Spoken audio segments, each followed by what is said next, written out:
Welcome to news అడ్డా. గులాబీ కోటపైనే కవిత గురి అన్న ఆగమనం. తెలంగాణ రాజకీయాల్లో మరో కీలక మలుపునకు రంగం సిద్ధమైంది. మాజీ ముఖ్యమంత్రి కుమార్తె కల్వకుంట్ల కవిత శనివారం తన నూతన పార్టీ పేరు, విధి విధానాలను ప్రకటించబోతున్నారు. ఇందుకోసం భారీ ఏర్పాట్లు చేశారు.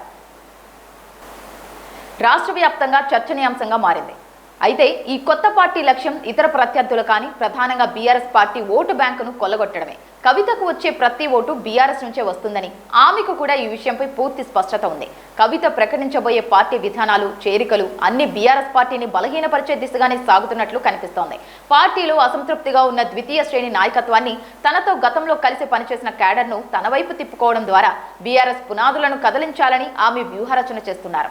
శనివారం జరగబోయే బహిరంగ సభలో బీఆర్ఎస్ వైఫల్యాలను, ప్రస్తుత నాయకత్వ ధోరణిని ఎండగట్టడం ఖాయంగా కనిపిస్తోంది. రాజకీయాల్లో మనుగడ సాగించాలంటే ఒక్కసారి సొంత మూలాలనే టార్గెట్ చేయాల్సి వస్తోందన్న సూత్రాన్ని కవిత అమలు చేస్తున్నట్లు కనిపిస్తోంది.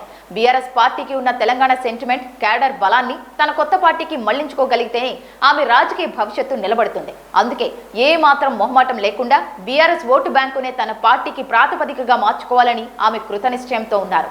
చేరికల విషయంలో కూడా బీఆర్ఎస్ మాజీ నేతలే ప్రాధాన్యత ఇస్తున్నారు. ప్రస్తుతం తెలంగాణలో కాంగ్రెస్, బీజేపీ బలమైన శక్తులుగా ఉండటంతో కవిత కొత్త పార్టీ వల్ల బీఆర్ఎస్ పార్టీకి జరిగే నష్టమే ఎక్కువని విశ్లేషకులు భావిస్తున్నారు.